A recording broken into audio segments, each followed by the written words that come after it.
Hello मेरे प्यारे बच्चों, मैं आज कक्षा 12 में अर्थशास्त्र, इसमें मैंने आज टॉपिक लिया है आपका उत्पादन लागत एवं आय।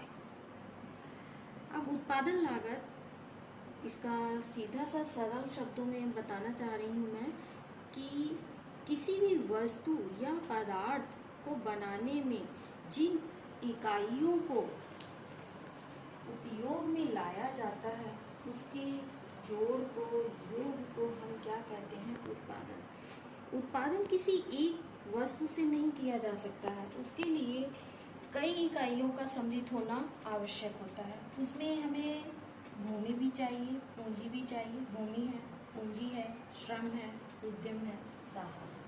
ये सभी इकाइयों के सम्मिलित योग को हम उत्पादन लागत कहते हैं। भूमि, अब भूमि क्या है? प्रकृति से हमें निःशुल्क रूप में प्राप्त हुई है। जब हमें भूमि निःशुल्क रूप में प्राप्त हुई है तो भूमि पे कोई भी कंपनी लगाई जाएगी, औद्योगिक इकाई लगाई जाएगी, तो उसका हमें क्या है? किराया भी देना होगा। तो ये हमारा भूमि का किराया होगा। पूंजी, पूंजी के ऊपर हमें क्या है? ब्याज। पूंजी के ऊपर हमें ब्याज भी देना पड़ेगा, जो भी हम पूंजी उस पे लगा रहे हैं। श्रम, श्रम यानी श्रमिकों को जो लगाया जाएगा, श्रमिकों का हमें वेतन भी देना है। तो ये एक उत्पादन के ऊपर सब लागत ही तो आ रही है। कोई भी वस्तु बनाई जा रही है, पदार्थ बनाया जा रहा है औद्योगिक इकाई में, तो उसके साथ में भूमि जुड़ी है, पूंजी है, श्रम है, उद्यम है, साहस है। अब उसको मैनेज करने के लिए भी कोई होना, प्रबंधक। प्रबंधक का भी यहाँ पे क्या है? प्रबंधक को भी वेतन देना होगा। तो प्रबंधक उसको क्या कर रहा है? कंपनी को, फर्म को मैनेजमेंट का कार्य कर रहा है। उसमें कितने कर्मचारी हैं, कौन कौन सी इकाइयाँ उसमें सम्मिलित है। साहस यानी उसमें जो भी लाभ हो रहा है, हानि हो रही है, जोखिम हो रहा है, उसको सहन करने की शक्ति भी होनी चाहिए। साहस, ये उत्पादन लागत के हमारे क्या हैं?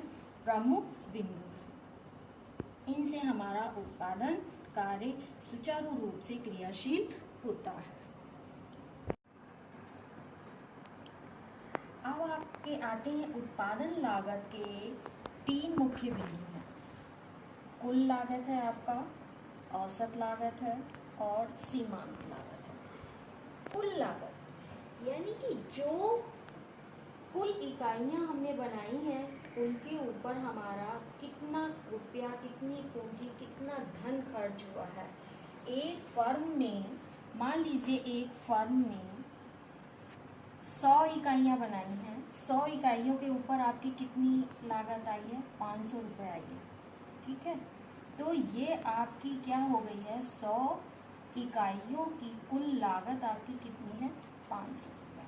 ठीक है, इसके बाद आपका आता है औसत लागत। औसत लागत को हमें ज्ञात करने के लिए क्या है कि कुल लागत, जो हमारी टोटल इकाइयाँ हमारी थी 500 रुपये थी और कुल इकाइयाँ आपने 100 इकाइयों का निर्माण किया है, तो जब हम इसको भाग दे देंगे तो हमें क्या प्राप्त हो जाएगा? आपकी औसत लागत प्राप्त हो जाएगी। उसके बाद आपका आता है सीमांत लागत। सीमांत का मतलब होता है कोई भी फर्म या उद्योग एक अतिरिक्त इकाई का उत्पादन जब करती है, उस अतिरिक्त इकाई को हम क्या कहते हैं? सीमांत इकाई। मान लीजिए किसी फर्म या उद्योग को 100 इकाइयों का उत्पादन कार्य निश्चित किया जाता है और वह फर्म या उद्योग 110 इकाइयों का उत्पादन करती है, तो 10 इकाई आपकी क्या होंगी? अतिरिक्त इकाई। वो कौन सी इकाई होगी? आपकी सीमांत इकाई। उसके ऊपर जो आपकी लागत आएगी वो क्या होगी? आपकी सीमांत लागत। तो आपकी जो 100 इकाइयाँ थी और आपकी अब तक लागत कितनी आ रही थी? 500। अब यहाँ पर आपकी कितनी हो रही है? 550 हो रही है। मान लीजिए फॉर एग्जांपल यहाँ पर 550 मार्जिनल कॉस्ट में आपकी क्या 550 हो गई है। तो 550 आप क्या करेंगे? 550 को आप माइनस कर देंगे इसमें से 500, तो आपकी 50 इकाइयाँ जो हो जाएंगी, 50 रुपये आपकी क्या हो जाएगी? सीमांत लागत। इस प्रकार से कुल लागत, औसत लागत और सीमांत लागत, ये उत्पादन लागत के तीनों ही बहुत महत्वपूर्ण बिंदु हैं। उसके बाद आपका क्या होगा, इन इकाइयों को हमें बेचने से जो आय प्राप्त होती है वो होती है हमारी टोटल रिवेन्यू, यानी कि टोटल रिवेन्यू यानी टोटल कुल लागत, कुल रिवेन्यू आपका AR।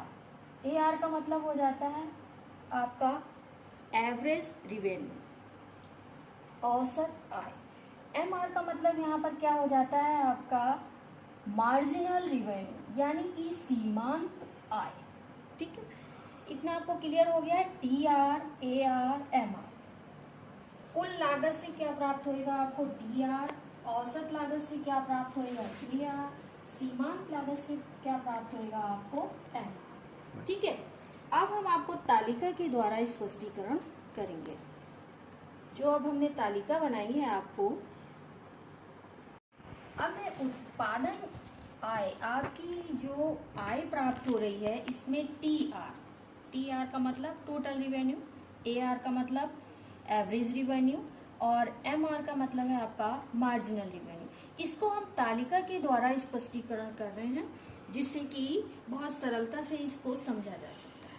फर्स्ट कॉलम में हमने क्या लिया है, ये है हमारा फर्स्ट कॉलम। फर्स्ट कॉलम में हमने ली है बिक्री की इकाइयाँ। ये बिक्री की इकाइयाँ जो है वो हमने 1 से 5 तक ली हैं, 1 2 3 4 5। तो ये आपकी 5 इकाइयाँ हैं। अब इन 5 इकाइयों की बिक्री से हमें सेकंड कॉलम जो हमने बनाया है इसमें हमने ली है कुल आय। क्लियर हो रहा है, ये कुल आय का कॉलम है। कुल आय आपकी क्या है, लगातार बढ़ रही है। पहली इकाई को जब आप मार्केट में बेच रहे हैं तो उससे 10 रुपये प्राप्त हो रहे हैं, सेकंड को आपसे 15 रुपये, तीसरी इकाई से आपको 20 रुपये प्राप्त हो रहे हैं और चौथी इकाई से आपको 25 रुपये प्राप्त हो रहे हैं और पांचवी इकाई से आपको 30 रुपये प्राप्त हो रहे हैं। लगातार आप देख रहे होंगे ये इंक्रीजिंग में है, लगातार आपका बढ़ते हुए क्रम में है। ये क्या हो रहा है, बढ़ रहा है। ठीक है, अब हम क्या देखेंगे कि हमें औसत आय ज्ञात करनी है। औसत आय ज्ञात करने का हमारे पास क्या है, सूत्र है, फार्मूला है। जब हमने तालिका को रटना नहीं है, तालिका को आपको बनाना आएगा तो कोई भी डिजिट आप ले। हमने यहाँ पे 10 लिया, 15 लिया, 20 लिया, 25 लिया, ऐसा कुछ नहीं है हार्ड एंड फास्ट रूल की आपको यही डिजिट लेने हैं। एक आपको बढ़ते हुए सीक्वेंस में लेना है। ठीक है, जब आप बढ़ते हुए क्रम में ले रहे हैं उसके बाद में आपके पास फार्मूला है औसत आय को ज्ञात करने का। ये आपका AC = क्या हो गया है, यहाँ पर आपकी कुल लागत, पहली इकाई से आपकी कुल लागत जो भी है आपकी, उसको आपको क्या करना है, केवल बिक्री की जो इकाइयाँ हैं उससे आपको भाग दे देना। तो आपको क्या ज्ञात हो जाएगा, औसत आय। तो इसको आपको रटने की ज़रूरत नहीं है। तो आपने पहली इकाई की बिक्री की तो 10 है आपका, दूसरी इकाई 7.5 हो गया है, थर्ड में आपका 6.6 हो गया, 4 में आपका 4.1 हो गया, 5 में आपका 6 हो गया। ठीक है, ये लगातार क्या हो रही है, औसत आय घटते हुए क्रम में है।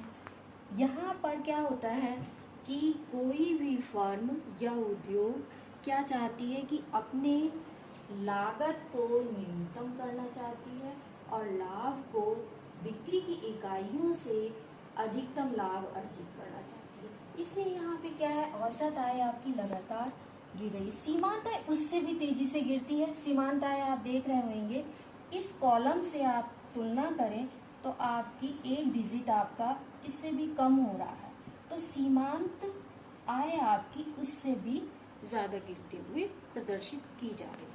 तो ये आपका तालिका द्वारा स्पष्टीकरण हो गया।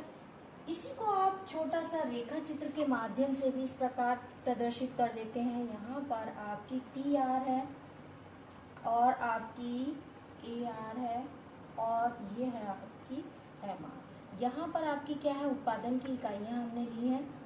ये है आपका YX OX। यहाँ पर हमने क्या लिया है, बिक्री की इकाइयाँ, जो भी आपने 1 2 3 4 5 ली थी। अब यहाँ पर आपने जो भी कुल आय थी आपकी उसी क्रम में आप लिख लें। यहाँ पे 10 15 20 25 30, तो कुल आय आपकी कितनी गई है, लास्ट डिजिट आपका क्या है 30 और स्टार्टिंग क्या है आपकी 10। तो आपका कुल आय जो है वो लगातार बढ़ रहा है, 30 तक जाएगा, उसके बाद कांस्टेंट हो जाएगा यानी स्थिर हो गया। लेकिन सीमांत आय आपकी अधिक तेजी से गिर रही है और औसत आय आपकी कम है, तो उसको आपको उसी ढंग से दिखाना है। ये हो गया आपका ACE।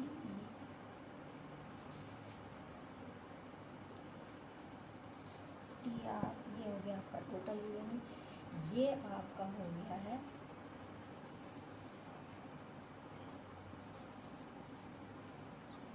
ठीक है। तो ये आपको जो आपने तालिका बनाई है उसी के अनुसार आप रेखा चित्र के द्वारा भी इसको प्रदर्शित कर सकते हैं। उत्पादन लागत, कुल लागत, औसत लागत, सीमांत लागत, इसी प्रकार से टोटल रिवेन्यू आपका, कुल आय, औसत आय और सीमांत आय, ये आपका उत्पादन लागत एवं आय को प्रदर्शित किया जा रहा है।